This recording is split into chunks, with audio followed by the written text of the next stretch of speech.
Assalamualaikum warahmatullahi wabarakatuh. Perkenalkan, nama saya Aprilia Sri Muningsih. Saya dari kelas RO02. Baik, saya di sini akan menjelaskan tentang definisi wacana, definisi analisis wacana, ruang lingkup analisis wacana, unsur internal wacana, unsur eksternal wacana. Baik, saya akan menjelaskan tentang definisi wacana. Menurut Eti Setiawati dan Rosi Rusmawati dalam buku Analisis Wacana, Konsep Teori dan Aplikasi 2019, wacana merupakan satuan bahasa yang paling lengkap dalam hierarki gramatikal tertinggi atau terbesar. Wacana mempunyai bentuk serta proposisi yang berkesinambungan. Ada awalan dan akhiran yang jelas dalam sebuah wacana. Bentuk penyampaian bisa lewat media lisan ataupun tertulis. Keberadaannya bisa dilihat dari satu rangkaian kalimat yang utuh dan serta sehingga akhiran membentuk makna pada sebuah wacana. Mengutip dari buku Keutuhan Wacana 2010 karya Junia HM dan Zainal Arifin, wacana juga dapat diartikan sebagai unsur bahasa terlengkap dan menjadi satuan tertinggi dalam sebuah hierarki gramatikal. Direalisasikan dalam karangan utuh dengan kelengkapan amanat. Karena ada hubungan isi, koherensi, dan hubungan bahasa kohesi yang erat dan serasi, wacana adalah satuan makna yang antar komponen bahasa di dalam suatu struktur bahasa yang terkait dengan konteks. Kesatuan struktur di dalam wacana bersifat abstrak, sehingga membedakan dari teks, tulisan, bacaan, dan tuturan, atau inskripsi dalam pengertian yang sama. Sementara kesamaannya yaitu sama-sama memiliki wujud konkret yang terlihat, baca, atau terdengar. Satu wacana tersusun dari unsur-unsur bahasa yang lengkap mulai dari fenomena. Wacana terbentuk melalui konteks, situasi, kebudayaan, dan kondisi sosial tertentu. Kenampakan kondisi ini sangat jelas pada jenis wacana lisan yang ujarannya menggunakan bahasa tertentu pada lingkungan tertentu. Analisis terhadap wacana dapat menggunakan dua tingkatan, yaitu analisis wacana yang hanya setingkat naskah atau analisis wacana kritis yang analisisnya meliputi naskah, konteks, dan kesejarahan. Wacana termasuk cabang keilmuan dari linguistik teoritis. Dalam linguistik, wacana merupakan bagian dari pragmatik dengan ruang lingkup kajian yang lebih luas dibandingkan dengan klausa dan kalimat. Selain pada kajian-kajian linguistik, istilah wacana juga banyak digunakan pada bidang pendidikan, bahasa, filsafat, dan sosiologi. Modifikasi terhadap wacana dapat mengubah satu peristiwa yang sama menjadi beberapa versi cerita berbeda. Wacana merupakan satuan bahasa yang terlengkap dan dapat diwujudkan dalam satu bentuk. Selanjutnya, saya akan menjelaskan tentang definisi analisis wacana. Analisis wacana merupakan salah satu disiplin ilmiah dalam linguistik yang secara khusus mengkaji tentang wacana. Kajian dapat dilakukan secara internal maupun secara eksternal. Wacana memiliki arti yang kesatuan makna antar bagian di dalam satu bangunan bahasa. Dengan hal tersebut, wacana dipandang sebagai wujud bahasa yang utuh karena setiap bagian dalam wacana memiliki hubungan padu. Di samping demikian, wacana juga bertalian erat dengan konteks. Sebagai kesatuan yang abstrak, wacana dapat dibedakan dari teks, tulisan, bacaan, tuturan, atau inskripsi yang berpijak pada makna yang sama, yaitu bentuk nyata yang terlihat, terbaca, atau terdengar. Analisis wacana merupakan analisis unit linguistik terhadap pengguna bahasa lisan maupun tulisan yang melibatkan orang mempunyai pesan dengan menerima pesan dalam tindakan komunikasi. Analisis wacana bertujuan untuk mengetahui adanya pola-pola atau tatanan yang diekspresikan oleh suatu teks interpretasi satu unit kebahasaan dapat diketahui secara jelas, termasuk pesan yang ingin disampaikan, mengapa harus disampaikan, dan bagaimana pesan disampaikan.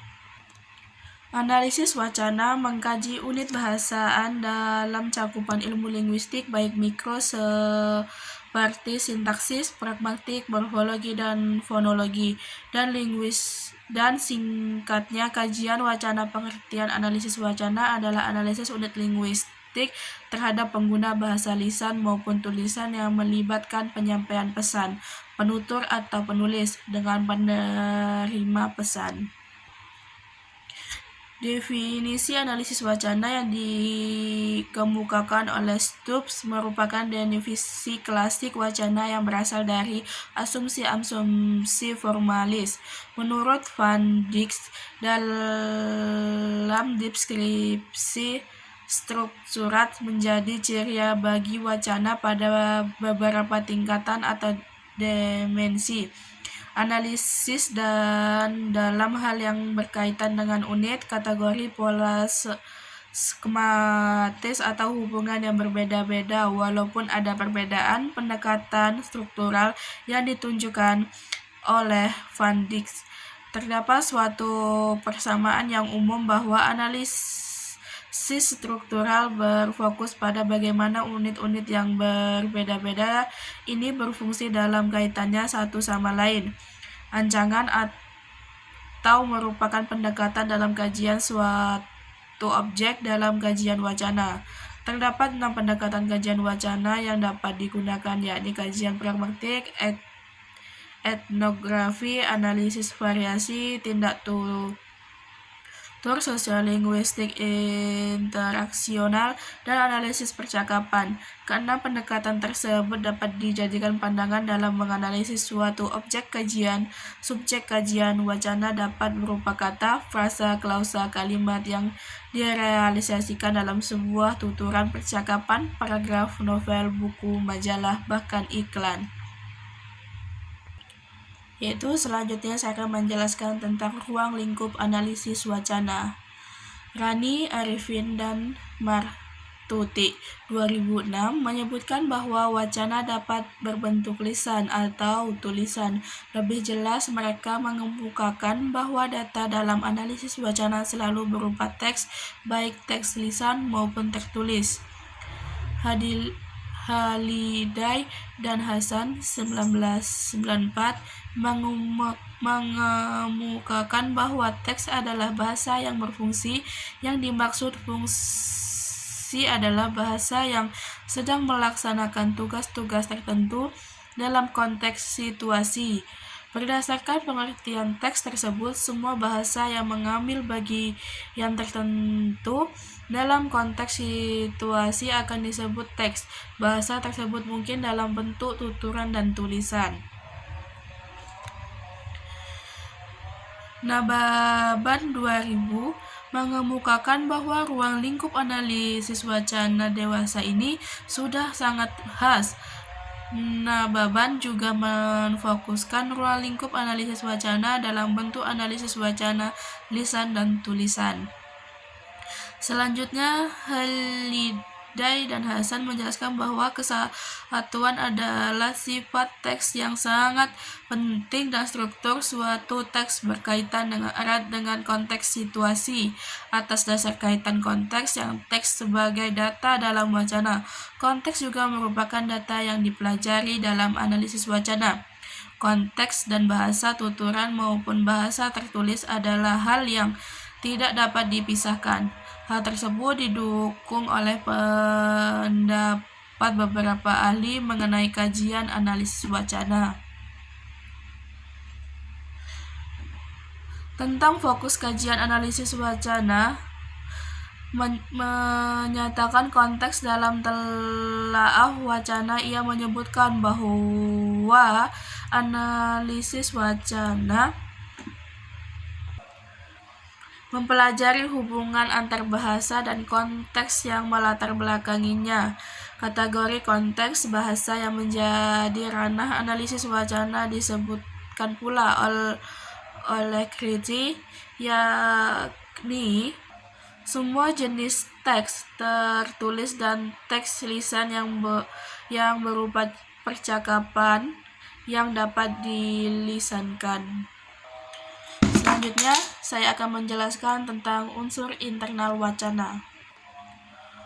Unsur internal merupakan unsur pembangunan wacana yang berasal dari dalam wacana sendiri. Unsur internal dibagi dalam dua kelompok sebagai berikut, yakni kata dan kalimat. Kata merupakan gabungan dari beberapa huruf yang mempunyai arti. Kata disebut sebagai satuan paling kecil yang mempunyai arti. Kalimat merupakan satu gramatik yang dibatasi dengan adanya jeda panjang yang naik atau turun. Teks dan konteks. Halliday 1994 mengatakan bahwa teks merupakan sebuah satuan bahasa yang sedang melaksanakan tugas dalam konteks tertentu. Berlainan dengan kata maupun kalimat yang tertulis di papan tulis. Sedangkan menurut Mulyana 2005, konteks merupakan sebuah teks yang bersifat sejajar, koordinat, dan mempunyai hubungan dengan teks lainnya. Selanjutnya, saya akan menjelaskan tentang unsur eksternal wacana. Unsur eksternal merupakan unsur pembangunan wacana yang berasal dari luar wacana, yang tidak terlihat secara jelas. Unsur yang terdapat di luar eksternal diantaranya meliputi implikator, presuposisi, referensi, inferensi, dan konteks. Menurut Mulyana 2005, implikator adalah suatu yang terlibat atau menjadi bahan pembicaraan. Unsur eksternal, unsur luar wacana adalah sesuatu yang menjadi bagian wacana namun tidak nampak eksplisit. Sesuatu itu berbeda di luar satuan lingual wacana. Kehadirannya berfungsi sebagai pelengkap keutuhan wacana. Unsur-unsur eksternal ini terdiri atas konteks, implikator, preposisi, referensi, dan inferensi. Analisis dan penambahan terhadap unsur-unsur tersebut dapat membantu penambahan tentang suatu wacana. 1. Konteks. Konteks berarti yang keenaman dengan teks, yaitu benda-benda atau hal-hal yang ikut bersama teks dan menjadi kesatuan. Menurut Brown dan Yulis 1983, konteks adalah lingkupan atau keadaan tempat bahasa digunakan. Dapat pula dikatakan bahwa konteks adalah lingkungan teks. Implikator. Implikator adalah ujaran yang menyiratkan suatu yang berbeda dengan sebenarnya diucapkan. Suatu yang berbeda tersebut adalah maksud pembicaraan yang dikemukakan secara eksplisit. Dengan kata lain, implikator adalah maksud, keinginan, atau ungkapan-ungkapan hati yang tersembunyi. Presuposisi. Istilah presuposisi adalah pikiran, prasangka, atau ujaran. Dengan kata lain, preposisi adalah anggapan dasar atau penyimpulan dasar mengenai konteks dan situasi berbahasa yang membuat bentuk bahasa menjadi bermakna bagi pendengar pembicara. Yang terakhir, referensi. Referensi adalah hubungan antar kata dengan benda, orang, tumbuhan, buku, sesuatu lainnya. Yang dirujuk referensi merupakan perilaku pembicara penulis. Sekian dari materi saya. Jika ada kesalahan, mohon maaf. Itulah tadi. Sekian dan terima kasih. Wassalamualaikum warahmatullahi wabarakatuh.